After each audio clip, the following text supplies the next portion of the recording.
დილამშვიდობისა, მოგესალმებით, დღეს 1 აპრილია, სამშაბათი, თქვენ ერთსულოვნების დილას უყურებთ. კახა მიქიაშვილთან და ელისაბედ აბულაძესთან ერთად ყველას მშვიდობიან, ბედნიერ, წარმატებულ დღეს გისურვებთ. მოგესალმებით, მადლობა რომ გვიყურებთ, გისმენთ, მე გილოცავთ. ესე იგი, აპრილი დაიწყო, გაზაფხულის მეორე თვე და გაზაფხული მაინც სიხარულთან ასოცირდება. მშვენიერი ამინდია. ნამდვილად, ბზიანი. მოვისმინოთ საეკლესიო კალენდარი, წმინდანების შესახებ შევიტყოთ, რომელ წმინდანებსაც დღეს ვიხსენებთ და შემდგომ უკვე გადაცემის ანონსს წარმოგიდგენთ.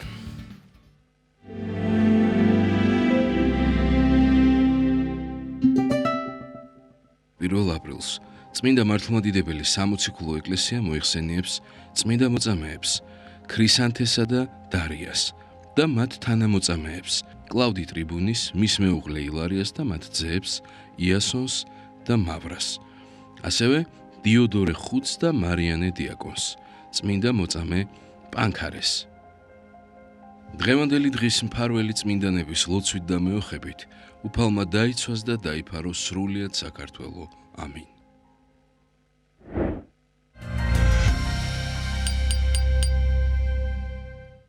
გილოცავთ დღევანდელი წმინდანების სცენებას და ანონსი წარუდგინოთ ჩვენს მაყურებელს, სტუმრების ვინაობა და თემები ქრისტე როგორც ქრისტიანობის ცხოვრების გზა. ამ თემაზე სასაუბროდ გვესტუმრება პირველი სტუმარი ვაკეში მდებარე წმინდა ანდრია პირველწოდებულის სახელობის ტაძრის ველსახური დეკანოზი საბა ჭიკაიძე. წერილის წერის საერთაშორისო კონკურსი საქართველოს ფოსტის ორგანიზებითა და საქართველოს განათლებისა და მეცნიერების სამინისტროს მხარდაჭერით წელს მე-12-ად გაიმართება. ჩვენი ჟურნალისტი ნინი გელაშვილი სტუმრობს ფოსტას და წლევანდელი კონკურსის შესახებ სტუმართან ერთად თავად მოგვიყვება ჩართვისას, ანუ ჩართვა გვექნება გადაცემაში სწორედ ამ თემას. წერილებს ტელეფონში ხო ძირითადად რომ არ მოვიტყუო. დიდათ არ ვიყავი ამ ესე იგი მოყვარული ეპისტოლეების წერის შენ. მე კი, მაგრამ შემაგერო შენახული მაქვს დიდი ბებიის ბაბუის და წერილები დღემდე ზოგი რაჭაში, ზოგი სახში, მაგრამ თავის ხიბლი აქვს. ასეთი კონკურსი თუ არსებობდა, სხვა შორის არ ვიცოდი მიუხედავად იმისა, რომ მე-12-ად ტარდება. დღეს გავიხსენებთ დიდ მსახიობებს, ზურაბ ქაფიანიძეს, კარლოს აკანდელიძეს და ბელა მირიანაშვილს, ვინაიდან მათ ყველას 1 აპრილი, დღევანდელი დღე ერთიანებს, სწორედ მათი დაბადების დღეა და შემოგვიერთება სასაუბროთ მათ გასახსენებლად, მათ კარიერაზე კინომცოდნე, ხელოვნებასწავლების დოქტორი ქეთევან ტრაპაიძე. აი ესეთი იქნება ჩვენი დღევანდელი გადაცემა, თუმცა მანამდე წავიკითხოთ განცხადება, უნდა წავიკითხოთ. გუშინ გავრცელდა საპატრიარქოს ოფიციალურ გვერდზე, გილოცავთ საქართველოს ტერიტორიაზე საყოველთაო რეფერენდუმის ჩატარებას და პირველი პრეზიდენტის დაბადების დღეს. 29 წლის წინ 31 მარტს ჩატარდა საყოველთაო რეფერენდუმი მათ შორის აფხაზეთსა და ცხინვალის რეგიონში და მოსახლეობის აბსოლუტურმა უმრავლესობამ ერთადერთ კითხვას თანახმახარ თუ არა აღდგეს საქართველოს სახელმწიფოებრივი დამოუკიდებლობა 1926 მაისის დამოუკიდებლობის აქტის საფუძველზე დადებითად უპასუხა. სწორედ ეს რეფერენდუმი გახდა დამოუკიდებლობის აღდგენის საფუძველი, რაც პრეზიდენტ ზვიად გამსახურდიას მაშინდელ უზენაეს საბჭოს ჩვენი ერისა და საერთოდ საქართველოს მთელი მოსახლეობის დამსახურება. გელოცავთ ამ უმნიშვნელოვანეს თარიღს და მონაპოვარს და ასევე ბატონ ზვიად გამსახურდიას დაბადების დღეს. ღმერთმა ნათელი დაუმკვიდროს მის უკრავ სულს. ილია მეორე სრულიად საქართველოს კათოლიკოს პატრიარქი, მთავარ ეპისკოპოსი თბილისის მიტროპოლიტი ბიჭვინთისა და ცხუმ აფხაზეთისა.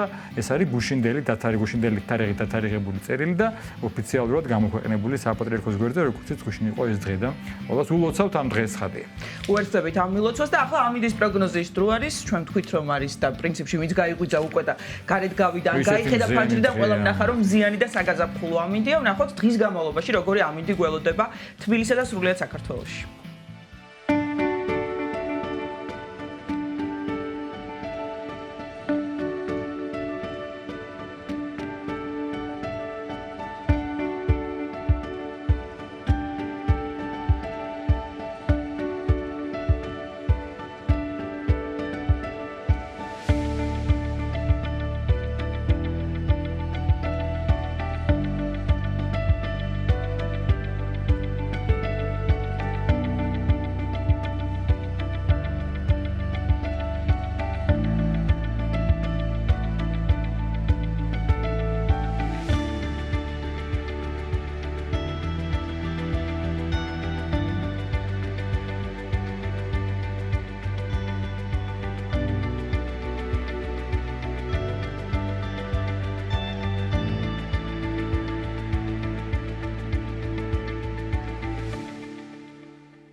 მოგესალმებით კიდევ ერთხელ და წარმოგიდგენთ პირველ სტუმარს ვაკეში მდებარე წმინდა ანდრია პირველწოდებული სახელობის ტაძრის ველსახური დეკანოზი საბაჭიკაიძე. ჩვენი სასაუბრო თემა არის ქრისტე როგორც ქრისტიანობის ცხოვრების გზა. დილამშვიდობისა მამასაბა, მადლობა სტუმრობისთვის ამ თემაზე სხვადასხვა ასპექტში გვისაუბრე არაერთხელ, სხვადასხვა შინაარსში, სხვადასხვა კონტექსტით, ვინაიდან ხანდახან ქრისტიანობას გამოცრილი აქვს ხოლმე ქრისტე. იმიტომ რომ უმეტესი ადამიანი ამბობს რომ ვარ ქრისტიანი, მაგრამ თუ ხარ ქრისტიანი, ქრისტე უნდა იყოს ის გზა, მე ვარ გზა და ჭეშმარიტება თავად ქრისტე ამბობს და სამწუხაროდ ჩვენ გამოვაცხადეთ ქრისტიანი, ჩვენ რო გვინდა ესეთ ქრისტეს ვიგონებთ. აი, ქრისტე თავარი ცენტრი, როგორც ქრისტიანის გზა, ესაა ჩვენი სასაუბრო თემა და ცხადია თქვენ უკვე განმარტავთ თუ რას გულისხმობს. ძალიან სწორად დააყენე საკითხი შენ, ახლა ამჯერად, იმიტომ რომ ნამდვილად ასე არის, რომ არ შეიძლება გამოვაცალო ის, რაც ყველაზე არსებითია და ყველაზე მნიშვნელოვანია ქრისტიანობა. სამწუხაროდ ჩვენ ხშირად ხედავთ ხოლმე მსგავს სურათს და ძალიან გულთასაწყვეტია ეს. ერთი წმინდა მამა ამბობს, არ მახსოვს რომელი, მე მგონი თანამედროვე მამა, რომელიღაცა ადრეც მithქვავს ეს, რომ თანამედროვე ქრისტიანობის ყველაზე დიდი უბედურება ის გახდაო, რომ ქრისტეო დღეს ჩვენთვის მიზანი კი აღარ არის, არამედ საშუალება გახდა. ნახეთ როგორ ნათქვამია ადამიანი დადის ეკლესიაში ასრულებს ყველანაირ წესს ერთი შეხედვით გარეგნულად თუ შევხედოთ ყველაფერი წესრიგშია თქვა სულიერი მოწვარი წყავს წიროლოცებსაც ესწრება სისტემატიურად იცავს ყველანაირ ტრადიციას წესს იქ მარხულობს სკრუპულოზურად ლოცულობს დილსაღამოს ყველანაირ ლოცვებს ასრულებს კითხულობს რაღაცებს თითქოს ცდილობს რომ საკუთარი ცხოვრებაც რაღაცნაირად შეცვალოს, სოდებს დაუპირისპირდეს, მაგრამ რაღაცა აკლია მის ცხოვრებას. ის რაც ყველაზე არსებითია, ის რაც ყველაზე მთავარია, ნახეთ, ის დადის რაღაცა გარკვეული მიზნით. რაღაცაში სჭირდება მას ქრისტე, სჭირდება იმისთვის, რომ კონდეს მშვიდი და დაწყნარებული ცხოვრება. სჭირდება იმისთვის, რომ ყავდეს კარგად და ჯანმრთელად შვილები. სჭირდება იმისთვის, რომ კონდეს კარგი სამსახური და მშვიდად ცხოვრობდეს. სჭირდება ზოგს იმისთვის, რომ თქვა დასაუჯახებელი ყავს ვიღაცა და უნდა რომ დააუჯახოს, ვიღაცას უნდა რომ ბინა შეიძინოს. ნუ მოკლედ, ვის რა უნდა და ვის რა უნდა. ოღონდ საბოლოო ჯამში ნახეთ რა გამოდის. სჭირდება მას. ეს არ არის ცუდი ერთი მხრივ, რა თქმა უნდა, როცა შენ გრძნობ ღმერთის დახმარების გარეშე და მისი შეწევნის გარეშე არაფერი არ გამოგივა და როცა შენ გრძნობ რომ უფალი გჭირდება, რა თქმა უნდა ჩვენ გჭირდება ღმერთი, იმიტომ რომ ყოველი ჩვენი ჩასუნთქვა და ამოსუნთქვაც კი ღმერთია, ჩვენი გული რო ფეთქავს ჩვენს მკერდში ეს ღმერთია. მაგრამ ნახეთ აი შეიძლება ადამიანი მოვიდეს რაღაცა გარკვეული საჭიროებიდან გამომდინარე ეკლესიაში და დაიწყოს ეკლესიური ცხოვრება, მაგრამ თუ ადამიანი მხოლოდ ამ ჭრილში დარჩა, ეს ძალიან დიდი საცოდაობა, იმიტომ რომ მიზანი ის არის, რომ ამ საჭიროებიდან ავმაღლდეთ ჩვენ მიზნამდე. ანუ ნახეთ, იესო ქრისტე თუ შენთვის მხოლოდ საჭიროებად დარჩა და შენი მთელი ცხოვრების განმავლობაში თუ ესე დარჩა, მაშინ გამოდის, რომ შენ ანგარებიანი ადამიანი ხარ, იმიტომ რომ არსებობს ესეთი ან მოსწრებული ნათქვამი, რომ როდესაც ვინმე გიყვარსო, საკუთარ თავს შეეკითხო, რატომ გიყვარსო. და თუ შენ ამ შეკითხვაზე პასუხი გაეციო, იცოდე რომ ეს სიყვარული აღარ არის. ესე იგი რაღაცის გამო გიყვარს და აი როდესაც შენ არ იცი რა თუ გიყვარს, მაგრამ გიყვარს. აი ეს არის უანგარო სიყვარული და უპირობო სიყვარული და ნახეთ ჩვენთვის იესო უნდა გახდეს მიზანი. აი თავად როგორც ახსენე კახა თავიდან დასაწყისში უფლის სიტყვები იოანეს სახარებიდან როდესაც ბრძანებს რომ მე ვარ გზა და მე ვარ ჭეშმარიტება და მე ვარ ცხოვრება. მე ვარ კარი, სხვაგან ამბობს უფალი, მე ვარ მწყემსი კეთილი, მე ვარ ნათელი სოფლის, აი სხვადასხვა სახით გვაწუდის უფალი საკუთარ თავს და რატომ არის რომ გვეუბნება რომ მე ვარ იმას კი არ ამბობს რომ მე გასწავლით თქვენ გზას, მე გასწავლით თქვენ სიცოცხლეს, მე გასწავლით კარს, საიდანაც უნდა შეხვიდეთ. არა. ეს არის ყველაზე არსებითი რამ, ეს უნდა გავიაზროთ ჩვენ კარგად. ეს აი უმთავრესი სიტყვებია ჩემი აზრით, რომ აი ნახეთ რას ამბობს უფალი. მე თვითონ ვარ, მე გაჩვენებ კარს კი არა, მე ვარ კარი. მე გაჩვენებ შენ როგორია ცხოვრება კი არა, მე ვარ ცხოვრება. მე დაგანახებ შენ გზას კი არა, ამბობს უფალი, მე ვარ გზა.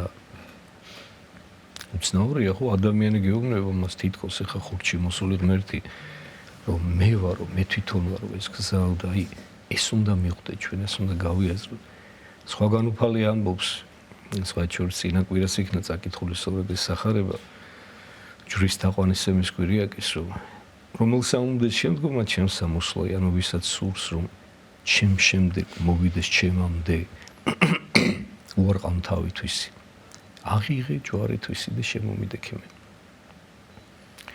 საკუთარი თავის უარყოფა არის უმთავრესი პირობა იმისა რომ შენ ერთ ჩვენი ერთ დღეს გაიაზრო რას ნიშნავს ეს სიტყვები რასაც უფალი ამბობს რომ მე ვარ თავად გზა და ცხოვრება აი როდესაც შენ შენს თავს უარყოფ და რა არის საკუთარი თავის უარყოფა საკუთარი თავის უარყოფა არის გააზრება იმისა რომ შენ ღმერთის გარეშე არარაობა ხარ სწორედ ის არარაობა ხარ რომელიც მანამდე იყავი პირობითად თუ შეიძლება ასე ითქვას სანამ შენ ღმერთის შექმნი და შენ რაიმეს წარმოადგენდი სანამ ღმერთის შექმნი და სანამ ღმერთი იმ უმყოფობიდან იმ არარაობიდან გამოგიხმობდა და არსებობას მოგანიჭებდა თანაც მარადილს ხო არაფერს არ წარმოადგენდი მხოლოდ ღმერთთან ერთად ღმერთში ღმრთის მიერ მიიღე შენ არსებობა და ადამიანი რომელიც თავისი უგუნურებით სამწუხაროდ ხშირად ხდება ხოლმე ესეთი რამე წარმოიდგენს რომ მას ღმერთი არაფერს სჭირდება და შეუძლია მის გარეშე ციცოცხლოს სწორედ ისევ მარადაობას მსგავსება ხშირად მომიყვანია ხოლმე მაგალითი ტოტი ფოთოლი რომელიც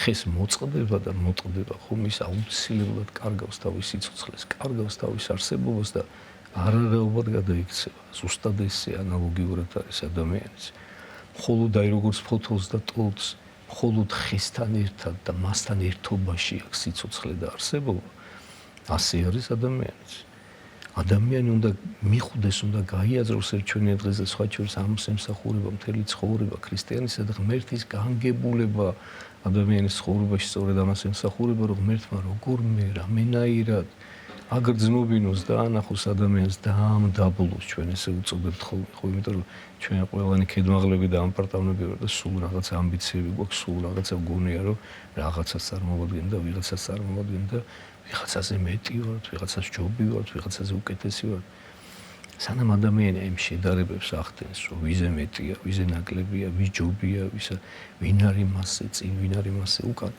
მანამდე არაფერი არ იშველება იმიტომ რომ მანამდე ის ყოველთვის ესე გამოცალკევებულად განიხილავს საკუთარ თავს იმ სხვა ადამიანებისაგან ღვთისაგან და იმ საყოველთაო ჰარმონიისაგან და ნახეთ საკუთარი თავის უარყოფა რა მომენტია როდესაც შენ იმ შენს პიროვნულ ეგოისტურ მეზე უარს ამბობ იმიტომ რომ ხვდები რომ შენ ჭეშმარიტი მეობა და ჭეშმარიტი პიროვნულობა მხოლოდ ქრისტესთან ერთობაში გაქვს და მის გარეშე მხოლოდ და მხოლოდ მოჩვენებითია ილუზორულია შენი მყოფობა შენი მეობა შენი პიროვნულობა არ არსებობს ეს სინამდვილეში იმიტომ რომ შენ თუ ღმერთთან არსებობაში ღმერთთან თანხმობაში მასთან ერთობაში არ ხარ ისე წარმოუდგენელია და თუ შენ ღმერთთან ერთობაში ხარ მაშინ შენ აუცილებლად გჭირდება გააზრება იმისა რომ შენ და ღმერთი ერთობისთვის შეიქმნით ნახეთ აი ყველაზე მეტად მიყვარს მე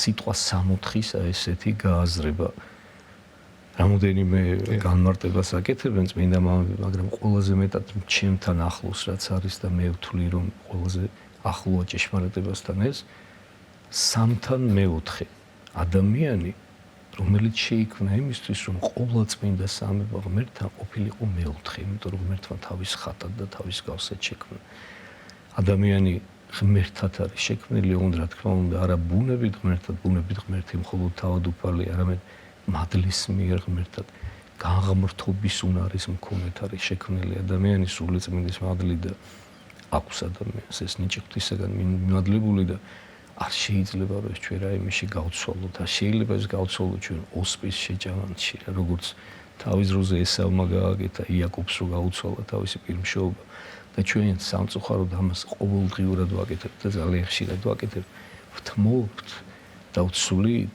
მარადისობას, უფალს, სიცოცხლეს. აი რაღაცა ამ ქვეყნიურ დროებით წარმოვალ რაღაცებში და აი ნახეთ რომ დაუბრუნდეთ კვლავ ჩვენ სასაუბრო თემას, ეხლა სულ ამაზე ვსაუბრობთ, მაგრამ ეს ეხლა უზარმაზარი თემაა. მაგრამ აი ჩვენ ვიცავდით რომ რაღაცნაირად ლაკონურად ვისაუბროთ ამასთან დაკავშირებით, აი ნახეთ როგორი რაღაცა იესო ქრისტე არის ჩვენი ცხოვრების გზა. იესო ქრისტე აი იესოს ლოცვა რას ემსახურება. წმინდა მამები ერთხმად ამბობენ ხომ რომ ეს არის უმთავრესი და გადამრჩენელი ხასიათის ლოცვა. რატომ? აი იესოს ლოცვის დროს, როცა ადამიანი მთელი გულით ცდილობს რომ ილოცოს, ხო?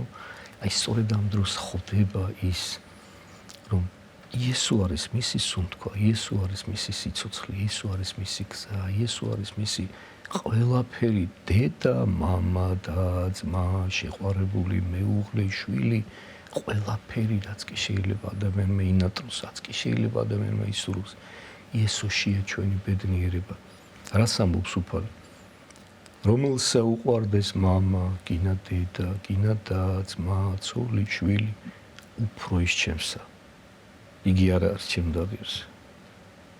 როგორი ნათქვამია, ხო? თითქოს რაღაცას გამადლის და გაყვედრის ღმერთი რა, რომ აი მე უნდა გიყვარდე და თითქოს რაღაცა გთხოვს და გაიძულებს. ღმერთს არ ჭირდება ეს ყველაფერი. ეს ჩვენთვის არის საჭირო. ჩვენთვის არის საჭირო რომ გავიაზროთ. აი რატომ არის, ნახეთ, ეს მართლაც ასეა. თუ ადამიანი ხვდება რომ იესო მისცემას არსებობა ამ ქვეყანაზე. იესო მაჩუქა ის ყველაფერი რაც მას უყვარს ძეძირფასება, ეს მშობლებიც ის ადამიანებიც ვინც მის ცხოვრებაში არიან და მის ცხოვრებას ალამაზებენ, მისი სიცოცხლე, მისი სამშობლო, მისი ყველაფერი აბსოლუტურად შემოქმედმა მისცემას უდიდესი სიყვარულით. როგორ შეიძლება რომ აი ესეთ ადამიანს თუ უფალი მისი შემოქმედე ყველაზე მეტად არ უყვარს? რა თქმა უნდა ის ღმერთის ღირსი არ არის. უფალი ბრძანებს რომ რომელმან დაუტევოს დედა, მამა და ძმა ჩემთვის, გინასახარებისათვის, 100 წილად მიიღოს და ცხოვრება საუკუნე დაემკვიდროს.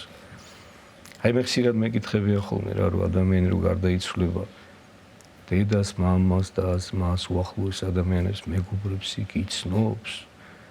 აი რატომ მეკითხებიან ისეთ ამას, იმიტომ რომ ადამიანისთვის ბედნიერება, კარგად მყოფობა, სიხარული დაკავშირებულია სწორედ აი ამ ადამიანებთან. რა, იმიტომ რომ მათთან ურთიერთობაში გრძნობს ის თავს ბედნიერად და კარგად, ხო? ჩვენს პატარ-პატარა სიხარულებს ვაგროვებთ სულ და აი ამაში ვართ მთელი ცხოვრების განმავლობაში ვცდილობთ ისეთ სიტუაციებში მივიდეთ, ისეთ ადამიანებთან მიურთიერთოთ, ვისგანაც ჩვენ სიხარული გვაქვს, ვისთანაც ჩვენ რაღაცა ნეტარ განცდებს პოულობთ და ბედნიერებას პოულობთ და აი სულ ამას ვცდილობთ, ხო? ამ დუქჭირ ცხოვრებაში, იმიტომ რომ ისედაც ძალიან დატვირთულია ჩვენი ცხოვრება პრობლემებით და ტკივილებით. უფალთან მყოფობა, სასუფეველისეული მდგომარეობა ადამიანისა აი ამ ჩვენს ყველა პატარ-პატარა სიხარულებს მოიცავს. და არა თუ მოიცავს, არამედ უფალი ამბობს 100 წილად არის ეს ყველაფერი, ანუ 100 რა თქმა უნდა პირობითი რიცხვია, სისრულის მაჩვენებელი რიცხვია, სრულყოფილების, ანუ სრულყოფილ ხარისხში აყვანილი არის ის ყველა სიხარული და ბედნიერება, რომელიც ჩვენ აქ ესე ცოტა დოზით გვაქვს ადამიანებთან. თუმცა მამასაბა ალბათ იმისთვის რომ ჩვენ ქრისტე იყოს ჩვენი გზა და საზომი, უნდა ვიცოდეთ, ვიცნობდეთ ქრისტეს. ხო, ეხლა მაგალითის რო ავიღოთ, ჩემთვის რომ მამასაბა იყოს მაგალითი, უნდა ვიცნობდე მამასაბას. ხო, აბსტრაქტულად ხო არ შეიძლება, მაგრამ მამასაბას გაცნობა უფრო ადვილია. აქ ხართ მოვალთ, ნახავთ ქრისტეს, ესე ვერ ხდებით. არა და ესეც თავარი სწავლება რომ ჩვენ ვიცნობთ, ჩვენ ცოცხალი ურთიერთობა გქონდეს ქრისტესთან და სწორედ ამიტომაც ხანდახან რომ ეს არ გონია და გონია რომ ღმერთი ცაშია და ბუდეოს სვიტყვი ეს საკმარისია. როგორ შეიძლება მოხდეს? ზოგიერთის უცნაური როგორ შეიძლება ვიცნობდე ქრისტეს? არ ვიცი, ვერ ხედავ. და საკმარისი თქოს რომ აი მე პირდაპირ ვიწერ და ვიცი რომ არსებობს ქრისტე. მართალი შენიშნა იმისთვის რომ ქრისტე გაიცნო უპირველეს ყოვლისა უნდა წაიკითხო წმინდა წიგნი. უნდა წაიკითხო სახარება, იმიტომ რომ სხვანაირად შეუძლებელია. მე კარგად მახსოვს, მერვე კლასში ვიყავი პირველად რომ წავიკითხე სახარება, ივანეს სახარება იყო პირველი რომელიც წავიკითხე და იქიდან მოყოლებული განსაკუთრებულად მოყარს ივანეს სახარება. აი რაღაცა ენით უთქმელი განცდები შემოდიოდა ჩემში. მანამდე არ არსებული, მანამდე უცნობი. აი როდესაც ვიაზრებდი იმას, რომ ეს ყველაფერი სინამდვილეა, ეს არ არის რაღაცა რომანი დაწერილი. ვიღაცა კეთილკაცი, არამედ ეს ყველაფერი ისტორიული რეალობა. ეს სინამდვილეა, რომ ღმერთი სამყაროს შემოქმედი მისი მეორე იპოსტასი ძეღმრთისა განკაცდა რისთვის ჩვენთვის.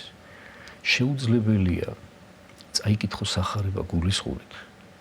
შეუძლებელია გაეცნო იესო ქრისტეს ცხოვრებას მთელი გულით და მთელი არსებით, არ შეგიყვარდეს ის მთელი არსებით. წარმოუდგენელია. ჩვენ არ ვიცით სახარების კითხვა. არასწორად ვკითხულობთ.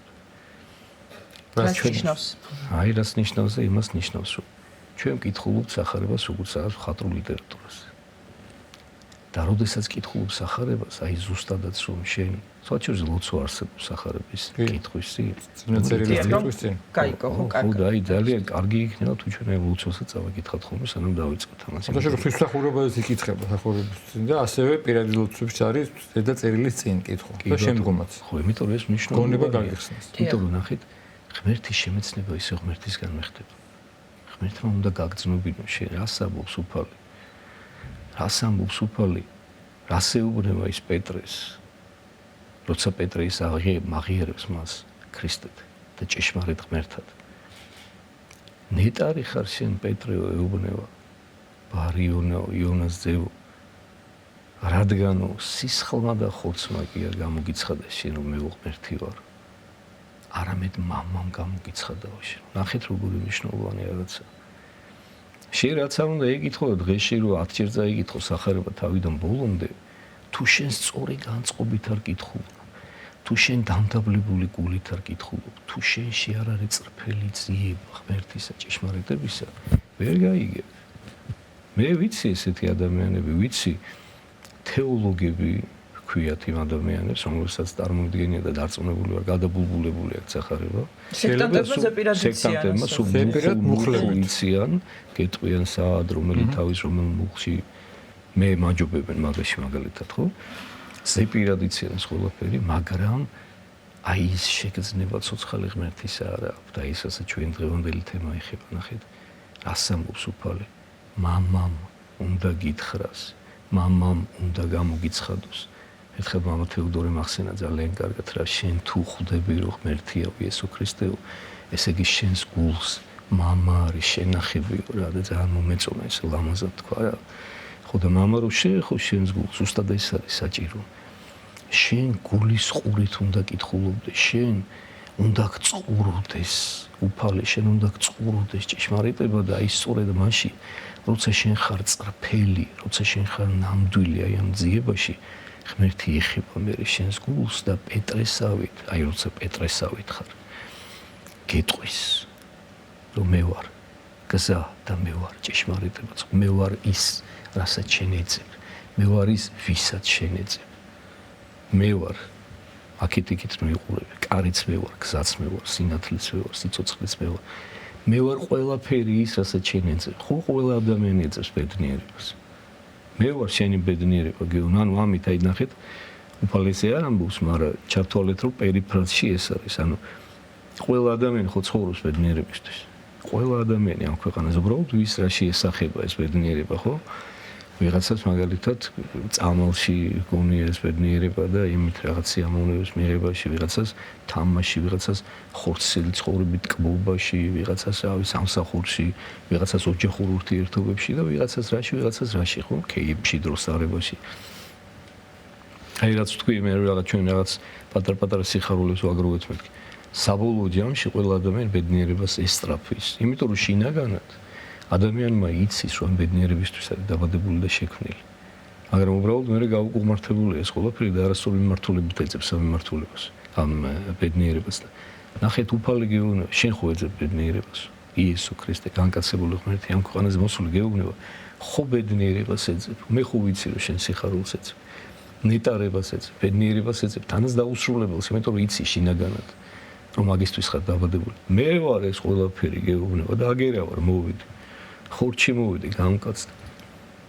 მე ვარ ის, ვისთან ერთობაში შენ შეიქმენი. მე ვარ ის, ვინც შენ ეს ყველაფერი უნდა მოგცეს და გაჩუქოს და მე მზად ვარ ეხლავე ამ წამსვე გაჩუქო ეს ყველაფერი. ოღონდ შენ გული გახსენ. და გულის გახსნა ისეთ რა არის? საკუთარი თავის დამდაბლება, ისე ვიქმნები, უარყავ თავისთვის. უარყავ ის შენი ამბიციური მე, შენ რო რაღაცა გონია საკუთარი თავი და ვიღაცას აჭაბებ და სულ ზომავ და წონი რო ვიზე მეტი ხარ და ვიზე ნაკლები ხარ.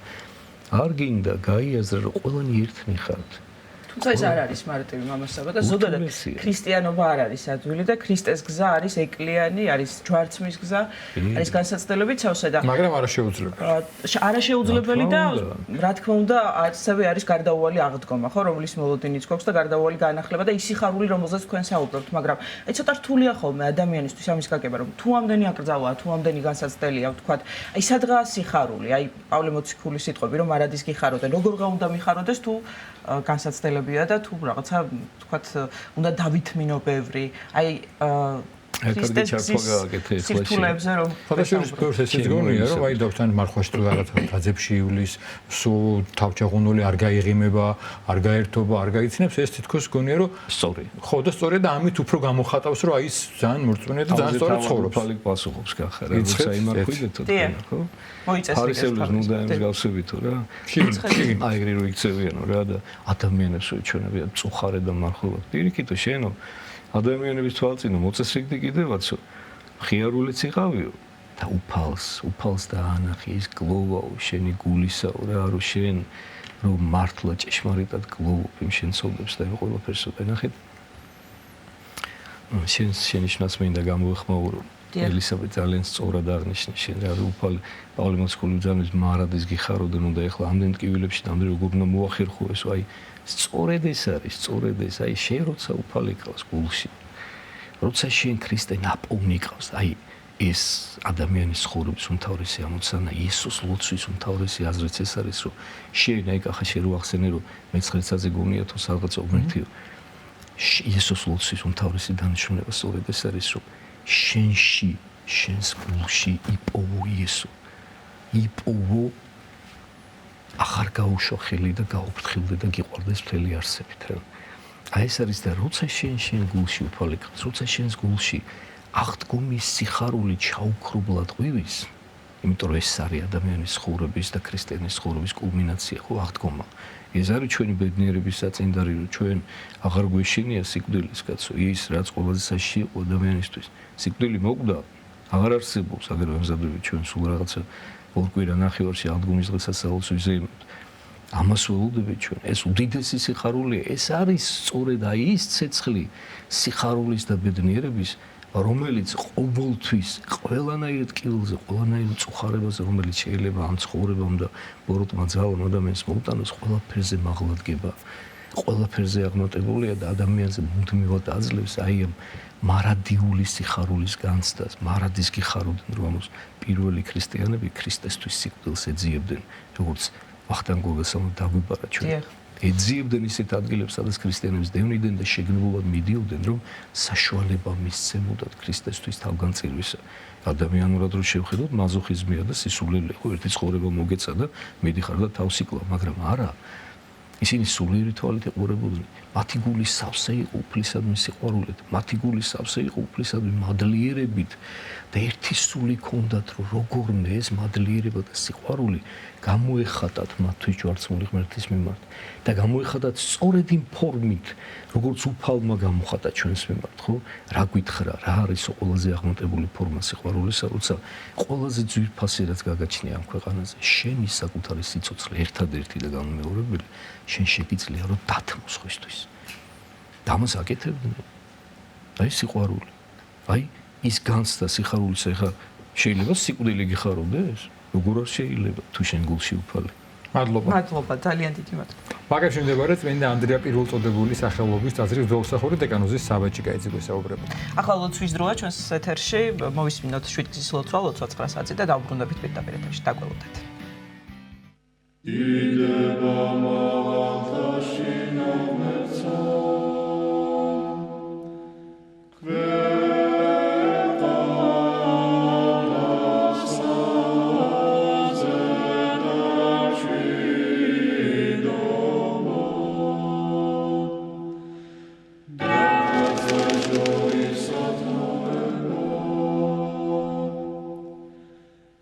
Gigalob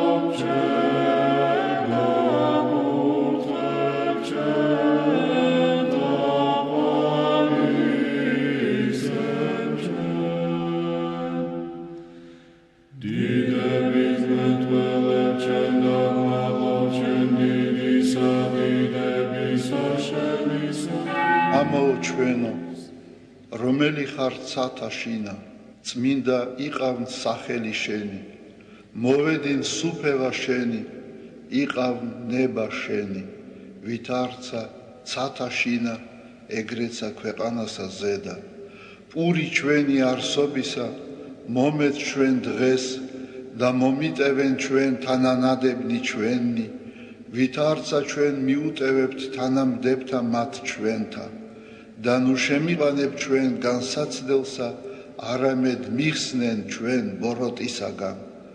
რამე თუ შენი არს სუფევა, ძალი და დიდება, მამისა, დაძისა და წმინდისა სულისა, აცდა მარადის და უკუნითი უკუნისამდე. ამინ. მიწყალე ღმერთო, დიდითა წყალობითა შენითა და მრავლითა მოწყალებითა შენითა ახოცე უჯულოებაი ჩემი.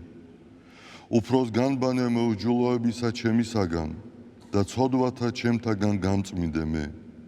რამე თუ უჯულოებაი ჩემი მე უწყი და ცოდვაი ჩემი წინაშე ჩემსა არს მარადის.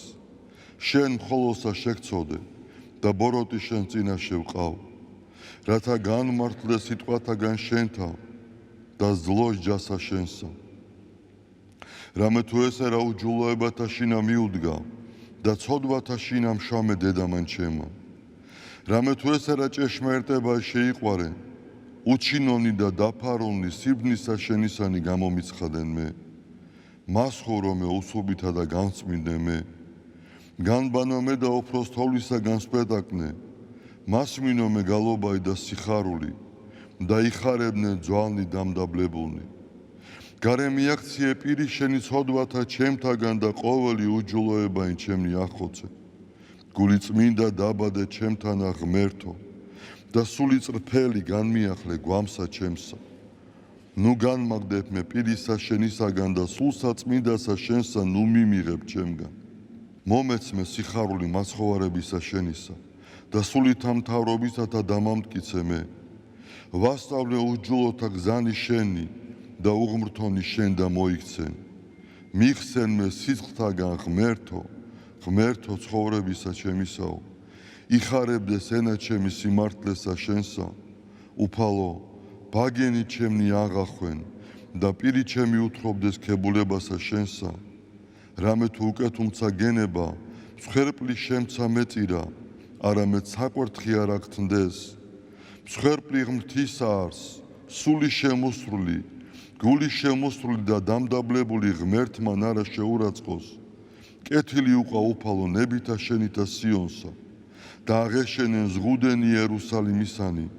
მაშინ გთნდეს მსხვერპლი სიმართლისა შესაწირავი და ყოვლად დასაწველი.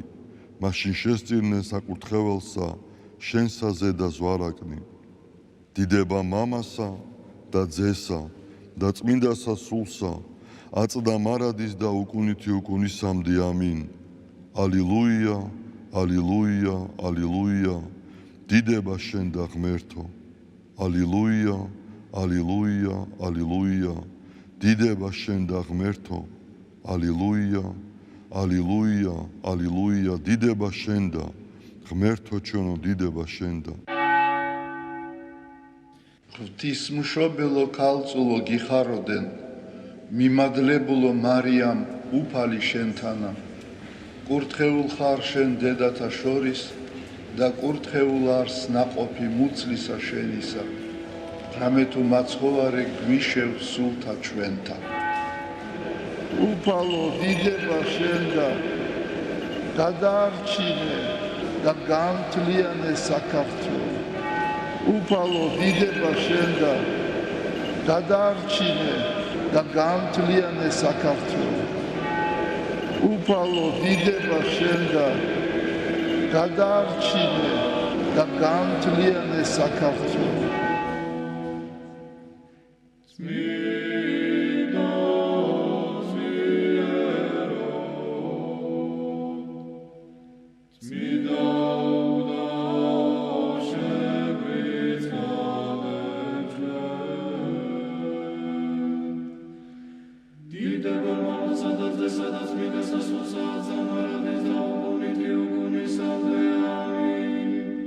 Sweet Lord,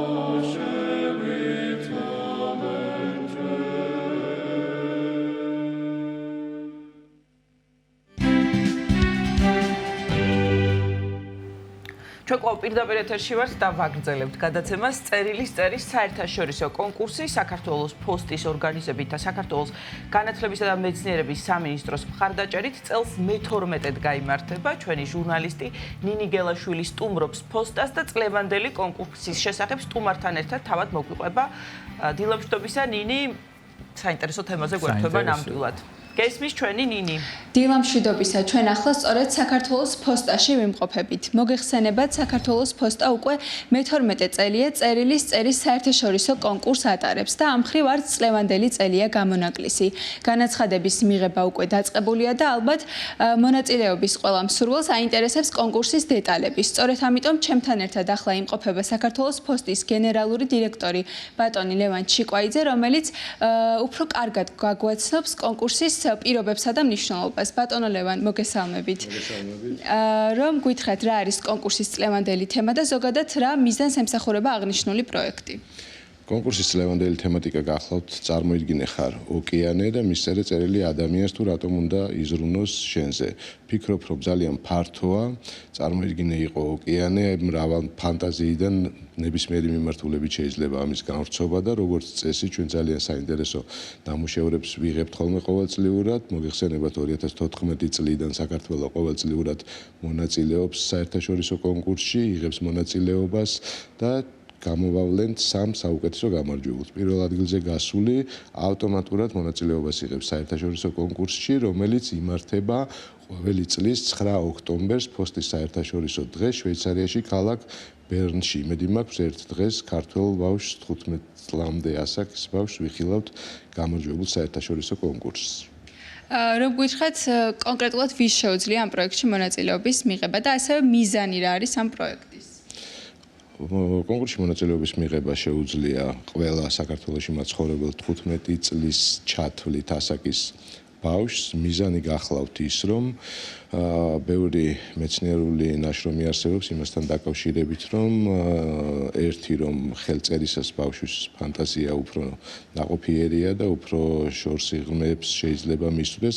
აქედან გამომდინარე ხელნაწერის მიღება ჩვენთან სავალდებულოა, შეიძლება ნაბეჭდის, მაგრამ აუცილებლად უნდა ახდეს ხელნაწერისთან და სპეციალურად შერჩეული ჟიური მუშაობს შემდეგ ამ წარმოდგენილ ნამუშევრებზე პირველ ჯერზე და შემდეგ თვითონ ბავშვებთან. განსაკუთრებული რაც იქნება წლევანდელ კონკურსში, მინდა ესეც აღვნიშნო, ჩვენ სურვილი გვაქვს, რომ როგორც წესი მონაწილეობას იღებს 600-700 მოზარდი ყოველწლიურად. აქედან ჟიური არჩევს 50-60 ნამუშევარს, რომლებიც უკვე შემდეგ აქედან უნდა გამოვლინდეს გამარჯვებული 3. მე მინდა რომ აი ამ 50-60 ბავშვის ჟიურის მიერ შერჩეულს ცალკე დამატებითი თემა წელს მისცეს კიდევ საქართველოს ფოსტამ, რომლებთანაც მე ახლოს ვიმუშავებთ ამ თემის არაშემუშავებაში, უკვე ნამუშევარში, დამუშავებაში და ცალკე კიდევ ადგილობრივი კონკურსის სახით დავამკვიდროთ ქვეყანაში. ნამდვილად ძალიან კარგი სიახლეა და ბოლოს მინდა კითხოთ, რაიმე რჩევას თუ მისცემდით კონკურსში მონაწილეობის მსურველებს? კონკურსში მონაწილეობის მსურველებს მოზარდებს რჩევას მივცემდი, რომ აი რაც შეიძლება თავიანთი ფანტაზიიდან ამოიღონ ყველა ის თვისება, რაც ამ თემატიკას შეეფერება, რაც ოკეანეს შესაძლებლობები აქვს, მე ადამიანის შესაძლებლობები განსაზღვრონ და აი ამ ფაქტიურად ორივე ტიტანს შორის კომუნიკაცია ძალიან საინტერესოა, როგორი წარმოდგენა როგორი იქნება ნამუშევარი ბავშვების მიერ შესრულებული. ძალიან დიდი მადლობა.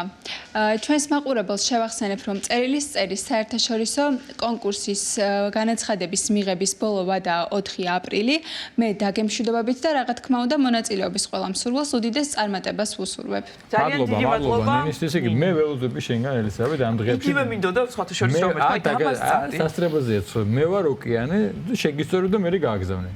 როგორ დაიწყება ყველაფერში მთავარი. დაიწყება. აუცილებლად. სინჯე, შენ ხარი თავიდან ვეპისტოლოგია გვაქვს დრო. ხო და დროა დაიწყო. ჯობს გვენ ვიდრე არ არის. წერილს თავის ხიბილი აქვს, თავის. ნამდვილად, მაგრამ მოდი თემა წარვადგინოთ კახა. დღეს დიდი მსახიობები უნდა გავიხსენოთ, ზურაბ ქაფიანიძე, კარლო საკანდელიძე და ბელა მირიანაშვილი 1 აპრილი ეს თარიღი მათ აერთიანებთ, როგორც ჩვენ თქვი დასაწყისში, დაბადების დღეა ამ დიდი მსახიობების, დაუვიწყარი მსახიობების და მათ ცხოვრებას და დაუვიწყარ როლებს გავიხსენებთ ჩვენ სტუმართან ერთად. შემოგვიერთა კინომცოდნე, ხელოვნებათმცოდნეობის დოქტორი ქეთევან ტრაპაიძე. ქეთევან, მოგესალმებით. დიდი მადლობა რომ გამონახეთ დრო და გვესტუმრეთ. მართლაც საოცარი, ესე იგი თაობა იყო და ამ თაობის ბრწყინვალე წარმომადგენლები უნდა გავიხსენოთ. თითეული მათგანის შესახებ, რა თქმა უნდა, რომ ვრცლად შეიძლება საუბარი, მაგრამ ვინაიდან ეს თარიღი მათ აერთიანებთ და მათი დაბადების დღე, სამივეს დაბადების დღე გადავწყვიტეთ, რომ ესე რაღაც პატარ-პატარა ცოტა დრო თითოეულს დავუთმოთ და სამივეს შესახებ ვისაუბროთ. სპექტაკლით ჭინჭრაკა შემთხვევა, შეიძლება ვცდები, შეიძლება არის, შეიძლება ქეთევანს უფრო ხედავს, რომ ერთ დღეს სამი ესეთი ცნობილი გამოჩენილი მსახიობი იყო. მე არ მახსენდება. ყოველ შემთხვევაში, ხო, რო იყოს გვეცოდინებოდა. სხვათა შორის გუშინ იყო მედია ჯაფარიძის გარდაცვალების დღეც, ხო, ეხლა ნამდვილად ასია და სპექტაკლით ჭინჭრაკა დავიწყოთ, სადაც კარლო საკანდელიძე და ბელა მირიანაშვილი თამაშობენ საოცარი ანსამბლია ზოგადად ამ სპექტაკლში მსახიობების და ნამდვილად განსაოცრად გამორჩეულია იმითაც, რომ მცირე სცენა გაიხსნა თავის დროზე სწორედ ამ სპექტაკლით. მე შევახსენებ საზოგადოებას, ნიკოლოზ ულუგიძემ არაერთხელ გითხრა, რომ ჭინჭრაკა როცა დაიდგა, მაშინდელმა კრიტიკამ დაწერა, რომ ეს არის სახადი და უნდა მოვიხადოთ თუმანიშვილი და შვიდკაცას ასწირება მალეო. მაგრამ როგორ შემორჩა ეს სპექტაკლი ისტორიას? რატო?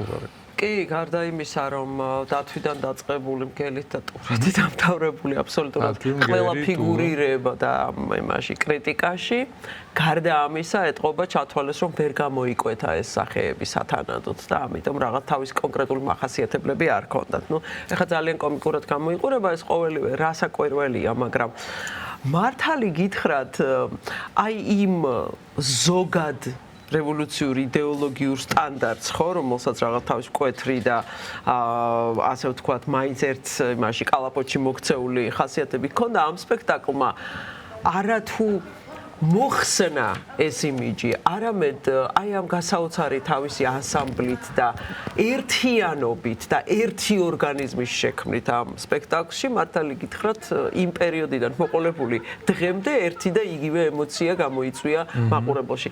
ეხლა ბელა, რომელსაც აი ეს საოცარი რომანტიული ხიბლის დევდათან, რომელსაც აი ეს თავისი უწოდებდნენ, დიახ და გურა და გაბუნიამ არაერთხელ გაიხსენა ეს სხვათა შორის არაერთხელ თქვა, რომ აი ეს რაღაცა მისი სიმშვიდე, მისი გაწონასწორებული, სევდიანი მზერა, რომელშიც ბევრი რამ იკითხებონა, ნუ გარდა იმისა, რომ საოცარი ორგანული ქცევის უნარი გამოარჩევდა ეკრანთან, ხო?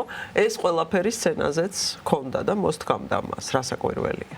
და ჭინჭრაკა არა მხოლოდ ბელას წყალობით, არამედ აი ამ საოცარი პერსონაჟის გამოისობით, რომელსაც კარლო საკანდელიძე ასრულებს და ასევე, რა თქმა უნდა, თავისი ქოსიკოთი და თავისი სერგო ზაქარიაძით და იმ ადამიანებით, ვინც მელა და საერთოდ საოცარი, ესე იგი მედია ჩახავა მელა, ხო?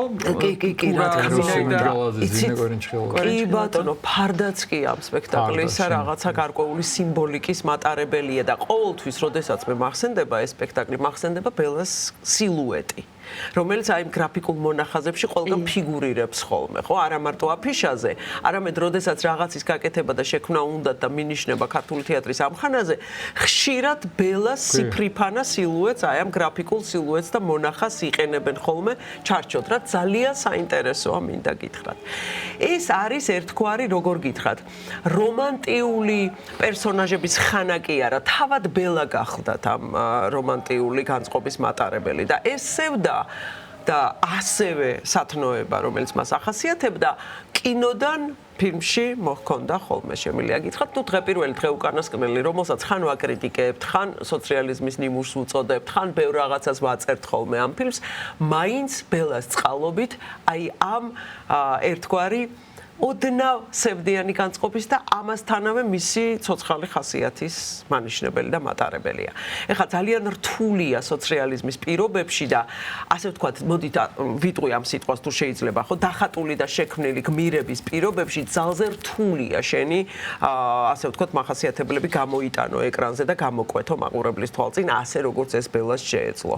ეს რაღაც წეღანაც თქვი და არა მხოლოდ აი ამ რაღაც ორგანული უნარის, რომელიც ინახავს შენში ამ რესურსს, არამედ დიდი შრომის მოყარეობის შედეგიც გახლავთ, რა თქმა უნდა და ყველა მიცის რომ ბელა შრომის მოყარე მსახიობი იყო.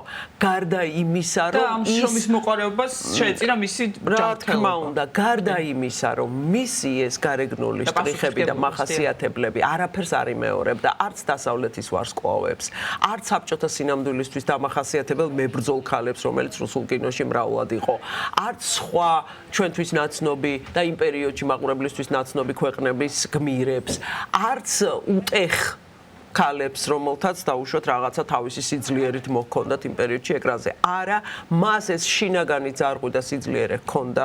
სამწუხაროდ ძალიან ცოტა ფილმში ითამაშა, რასაკვირველია ისევ მისი ჯანმრთელობის მდგომარეობიდან გამომდინარე და ისევ იმ რეალობიდან გამომდინარე, რომ ვერ მოასწრო ბევრი რამე, მაგრამ ქალური სევდა და ეს ქალური რომანტიული ხიბლი, რომელიც მას ჰქონდა, ხო ძალიან ენატრება მაყურებელს. უდიპლომო სასიძო. უდიპლომო სასიძოში აი ეს ზოგადი განწყობა, რომელიც ამ ნამუშევარს მოაქვს, მიუხედავად იმისა, რომ მასში ბევრი კონიუნქტურა იკითხება, რა თქმა უნდა, მაგრამ მოდით ახლა ბჭყალებში ცუდი ფილმების დასაცავად, თქვათ, როგორც ჩემი ერთი კოლეგა ამბობს და ნამდვილად ცუდი ფილმების დასაცავად უნდა ამოვიღოთ ხოლმე ხმა, იმიტომ რომ ამან ქართული კინოს სახეთა გალერეა და არტისტები შემოგვინახა და ამას ანგარიში უნდა გაეწიოს აუცილებლად. თან ამ შემთხვევაში მე ცუდ ფილმად არ მოვიხსენებ უდიპლომო სასიძოს უდაოდ. უბრალოდ აი იმ რაღაცა ძალიან ზოგად პრიმიტიულ ფონში, რომელშიც ჯდება ეს მისი პერსონაჟი, ხო? მაგას რაღაც თვითირონიის გამომჟღავნების უნარს და ასე ვთქვათ, იმას კალაპოტს უტოვებენ, იცით? და ბელა შეეძლო ეს, რომ გამოეყენებინა რაღაც საკუთარი თავისკენ მიმართული, ოდნავი ირონია შეპარული, ასე ვთქვათ, რაღაცა ინტონაცია, რომელსაც ძალიან ხშირად იყენებდა კინოში და აი უდიპლომო სასიძო სწორედ ამის მანიშნებელია. ეს გასაოცარი მზერა, მისი თვალები, რომელიც დაამახსოვრდა მაყურებელს, სულ რამოდენიმეჯერ შეგვიძლია აი ოდრი ჰეპბერნს ჰქონდა ასეთი გამოხედვა და იხსენებენ მას როგორც თავის თავადობის ნიმუშს, ხო? აი ბელა მირიანაშვილს ჰქონდა ასეთი მზერა, მრავლის მეტყველი, ძალზე საინტერესო კინემატოგრაფისტვის, სწორედ კინოსთვის, იმიტომ რომ კინოს ეს მზერის გამოტაცება და შენახვა შეუძლია და ძალიან სევდიანია ის ამბავი, რომ მან ბევრი ნამუშევარი ვერ დაგვიტოვა უბრალოდ კინემატოგრაფიული ნიმუშების სახით. მართლაც ძალიან სევდიანია ეს ამბავი. თუმცა ისეთ პარტნიორებთან უხდებოდა მუშაობა, როგორც გენიალური კარლო საკანდელიძე გახლავთ მაგალითად ჭინჭრაკადან დაწყებული და აი თუნდაც ის რომ ამ პარტნიორებთან მისი ნამუშევრები კიდევ რაღაც სხვა არეალს და კიდევ რაღაც სხვა სკოლას ქმნის, ხო, ესეც უკვე ფასეულია. რადგან მახსენებთ ბატონი კარლოც და ჩვენ თქვით რომ სამსახიობო ზონავისას ბატონი კარლო სრულიად დამახასიათებელი, განსხვავებული. ყველაფრისაგან. აი ერთი წამი რო გამოჩენილიყო, სამდენ გამახსოვრდ და რა იყო ეს ფრაზა ყველასას, ხო? აი ცოტა მე არ ვიცოდი. და შეიძლება ბევრი აღმოჩენა იყოს და მე ესე ვიცით უცდები კეთ ჩემი ისტორია შენს ინფორმაცია რომ თავის დროზე ბალიცად ცეკავდა ბატონი კარლო. დიახ, ყველაფერს ჩადიოდა, არ არსებობს არაფერი, რაც მას არ შეეძლო. თუ არსებობს მარჯანიშვილისეული სინთეზური მსახიობის იდეა თუ ცოცხლობს, მაშინ მე შემიძლია ვთქვა, რომ ეს კარლო საკანდელიძე იყო უდაოდ, რომელიცთვისაც აი ამგვარი ბარიერი რისი არქმნაც მას არ შეეძლო, ნამდვილად არ არსებობს. რაც როგორ მნიშვნელოვანია მსახიობისთვის.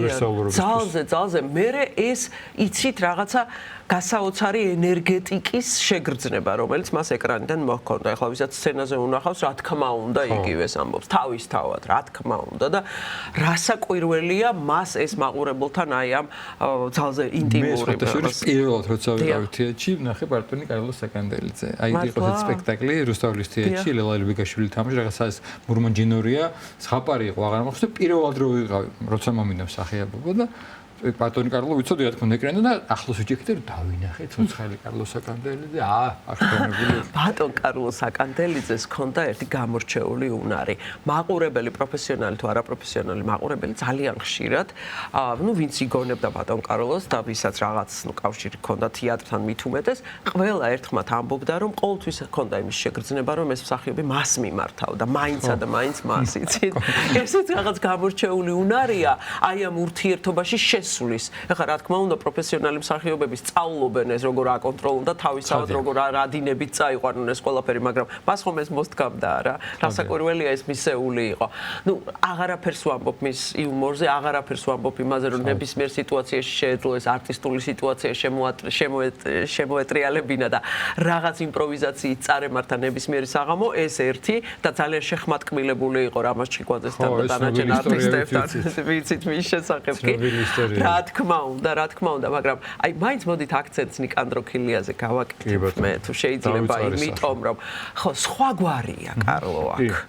აი როგორც მენახშირე ბიჭით მოვიდა, კი არ მოსულა, მე გულისხმობ იმას, როგორც ეს პერსონაჟი მოვიდა, დიახ, რა თქმა უნდა, კინოში და აი ამ რეალიზმში ერთგვარი უმწეობა ჩააქსოვა, ძალიან ლაღი, ძალიან საინტერესო, ძალიან დინამიური, ხო? აი ასეთივე დინამიურია ეს ჩვენი ნიკანდრო ქილია, რომელმაც მე თუ მკითხავთ, მთელი სოციალური ტიპი მოიტანა ეკრანზე და სწორედ ბატონი კარლოს დამსახურება ეს მართალი გითხრათ, იმიტომ რომ ამ სახეს მან შემატა ბევრი რამ იმგვარი, რაც შესაძლებელია არ იყო ჩაფიქრებული, მე ვარაუდობ უბრალოდ, მაგრამ ამ არტისტის დიდარ პალიტრაში ინახება ოდნავი ქვეაზრები, განწყობები, მუდმივი, აი როგორც გითხრათ, ოღონდ ცუც არაფერს გულისხმობ, ცხოველური მზადყოფნა, ინსტინქტის განცდა იმისა, რომ აი ეხლა რაღაც სხვა მიმართულებით უნდა წავიდეს, იცით და ამ პერსონაჟს ეს აქვს.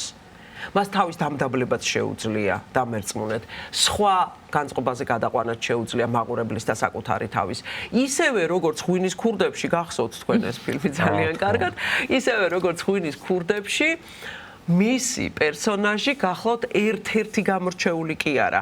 შემიძლია ვთქვა, რომ ყველა კახის და კარლოს იხსენებს. არა, მე არ ვამბობ, რომ სხვა არტისტები აქ ნაკლებად საინტერესონი არიან. უბრალოდ გამოკვეთილია გესმით მისი პერსონაჟი ყოველთვის. ყოველთვის მინიშნება იმაზე, რა შეიძლება კიდევ იმალებოდეს მასში, ხო? ეს პალიტრა ძალიან დიდარი და ძალიან ღრმაა. ამიტომ ალბათ მაინც ეს გახლავთ ის მსახიობი, რომელსაც კი რასაკვირველია ყველაფერი შეეძლო, მაგრამ კიდევ შეეძლო სიურპრიზების კეთება. გადასაღებ მოედანზე და ეს სიურპრიზები მრავლად ინახება ნებისმიერ ეპიზოდურ როლში, სადაც ის გამოჩნდა, დიახ. აი ამ თავის სახიობებს რატომღაც ვიწყებენ ხოლმე ისეთ მნიშვნელოვან ის დამიმართლებას, როგორც იყო მხატვრული ფილმების გახმოვანება. ანიმაციური ფილმების არა ჩვეულებრივ. ეს ხომ ცალკე საქართველოში მიყვარს რამაზის დამის საუბარ და სიმღერა მე გვიარო აძლევს ეს ხვას კაი კარლო. ადრს გარეთ დუეტი გესმით, რომელიც რაღაცა თავისი დინებით მიემართება, თავის ბუნებრივი დინებით მიემართება. აი ეს ინტონაციური ვარდნა და აი ეს რაღაცა კატასტროფული როგორ გითხრათ გადასვლები ერთი ხასიათობრივი განწყობიდან მეორეზე მხოლოდ ამ არტისტებს შეეძლოთ მაშინ რომ მოეტანათ. კარგი ისტორია მაგაზე ჩავთვალოთ ბატონ რამაზიზე არ ვსაუბრობთ ეს, მაგრამ თურმე რამაზი დაუბარები ერთიაჩი და უთქვა რომ ბიჭო ამხელა არტისტი ხარო რიჩარდს თამაშობო ლიეს თამაში დადიხარ მელას ბიჭო მელას დამგელ თავის თავი ხوار გახმოვანებს რამას უთქვა თავის და თვითონ ხوار გახმოვანებენ რა თავის თავს თან იცით რაშია საქმე კარლოს აკანდელიძის შემთხვევაში და რამაზ ჩიკვაძის შემთხვევაში ეს აუცილებლად უნდა ითქვას ეს ადამიანები და ეს არტისტები იყვნენ პერსონები რომელთაც 9 და 10 როლის გახმოვანება ერთდროულად შეეძლოთ საქმეც ამაშია და ეს კიდევ ცალკე სკოლა იმ პერიოდში ცალკე ნიჭია ცალკე ფენომენია ხო ცალკე რა თქმა უნდა შექმნა ეს ხო შექმნა პერსონაჟი ადრს გარეთ და ჩვენ ვერ ხედავთ სახეს და ხედავთ მიღება შექმნა პერსონაჟს ხმით თან ეს ყველაფერი ხდება კადრის გარეთ ასე მაინც ასე ქვია ისევე როგორც მე ვთვლი რომ მაგალითად დუბლაჟის იმ პერიოდის სკოლა დუბლირების იყო საოცრება და ეს არტისტები რომ არ ყოფილიყვნენ რა თქმა უნდა ამას ყველაფერს თავისი ხიბლით დაეკარგებოდა ხადი არაერთი ასეთი პერსონაჟი მეტყველებაც კი კინოშია მაინც მინდა აი დღევანდელ არტისტო სკოლას უთხრა და მიუმართო რომ დღევანდელ დღესაც აი კინოში და ეკრანზე ამეტყველებული ეს არტისტები და კერძოდ აუცილებლად კარლოს აკანდელიძე გახლავთ ის პერსონაჟი და ის ადამიანი და ის პროფესიონალი რომელიც აი ამის მაგალითს იძლევა.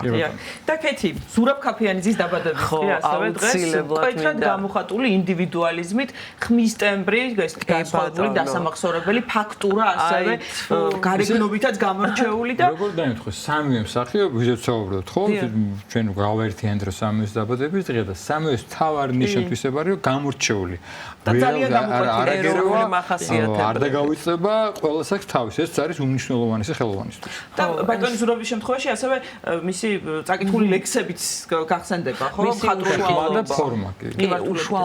უშუალობა ეს თავარი თვისებაა ალბათ, რომელიც მას გამოარჩევდა. აი სილაღე და ბუნებრიობა, რომელიც ყველა რეჟისორს სჭირდება და რომელზეც ყოველი მათგანი ოცნებობს ალბათ.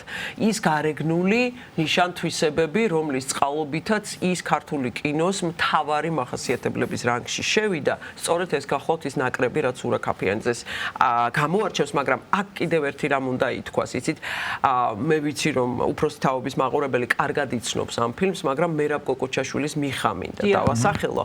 აი ზუსტად და სწორედ ის როლია ამაში, მუსუსის მიხედვით, ხო, ეკრანიზაცია ეს ფილმი მოგეხსენებათ, ეს სწორედ ის როლია, სადაც კაფიანიძის მთელი ეს უშუალობა და ეკრანთან აი ასეთი რანგის ურთიერთობა ბოლომდე გამოიკვეთა და ბოლომდე გამოჩნდა. მთელი მისი ტემპერამენტი, რომელიც გახლავთ ულევი სხვათა შორის, დაუსრულებელი, რომელიც არსად არ მიდიოდა. ყველა რეჟისორი ამას ამბობს და რა თქმა უნდა, მისი ეს მუდმივი სურვილი, რომ ყველაფერი ქართულთან დაეკავშირებინა, იცით?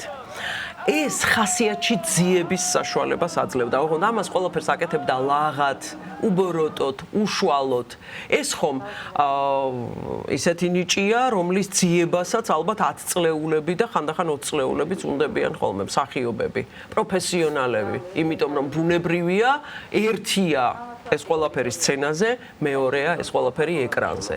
სადაც ამ ბუნებრიობისთვის იბრძვიან ადამიანები და ამის მისაღწევად და მას ეს ყოველივე ჰქონდა, გააჩნდა. ისევე როგორც ივანე კოტორაშვილის ამბავი, ხო, მაყურებელს უყვარს ეს ფილმი, ახსოვს მისთვის ხშირად ეს ყველაფერი ერთგვარი, როგორ გითხრათ, ხა ხმამაღალი ნათქვამია საქართველოს და ქართული გენის სიმბოლო თქო, ასე, აი ამ განწყობით თვალთ ვერ ვიტყვი, მაგრამ რა თქმა უნდა, ის მეტაფორაა.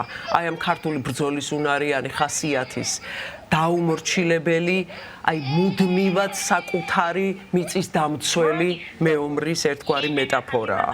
ნამდვილად, რომელშიც ერთიანდება უცნობი სახელები, ნაცნობი სახელები, ყველაფერი ერთად. აი მის ამ ბავშვურ სიჯიუტეში, უშუალობაში, რომელიც ქვაკუთხედია ამ ფილმის და მართალი გითხრათ, ივანე კოტორაშვილი მე მიმაჩნია, რომ სწორედ იმით არის ცნობილი და ყველაზე მნიშვნელოვანი მასში ის არის, რომ ზურაბ კაფიანიძე თამაშობს ამ როლს. ბევრი რამ შეეძლო, ნამდვილად ბევრი რამ შეეძლო, უბრალოდ მისი არჩევანი იყო ის, რომ ის კონკრეტულად ხასიათს უკავშირდებდა ყოველივე ეროვნულს.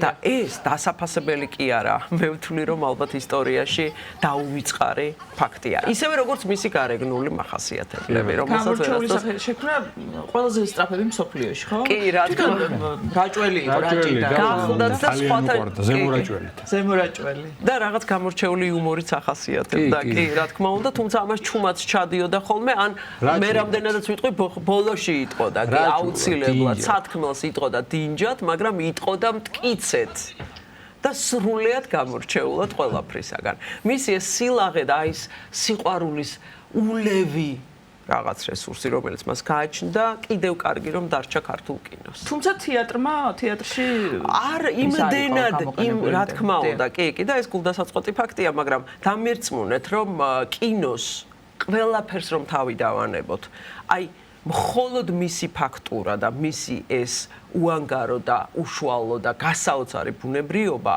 დარჩება დიდი ხნის მანძილზე, სამუდამოდ დარჩება აუცილებლად სიმდიდრედ. კეთი, ძალიან დიდი მადლობა და რაღაცა რეზიუმე შეჯამება რომ გავაკეთოთ ჩვენ დღევანდელი საუბრის, აი აღვნიშნეთ რომ აერთიანებდა სამივეს ის რომ მკვეთრად გამოხატული ინდივიდუალიზმით ხასიათდებოდნენ და სრულიად სხვადასხვაგვარნი იყვნენ და სხვადასხვა რესურსის მომტანი ჩვენი ხელოვნებისთვის ხომ მართალია. ჩვენ ამით ვართ მდიდარი და ეს აუცილებლად უნდა გვახსოვდეს რომ ქართულ კინოს და თეატრს და ხელოვნებას ზოგადად რაღაც ერთ დინებაში ვერასდროს ვერ ვაქცევთ, ისევე როგორც იმ ადამიანებს ვინც მას და ამ ხელოვნებას ემსახურება.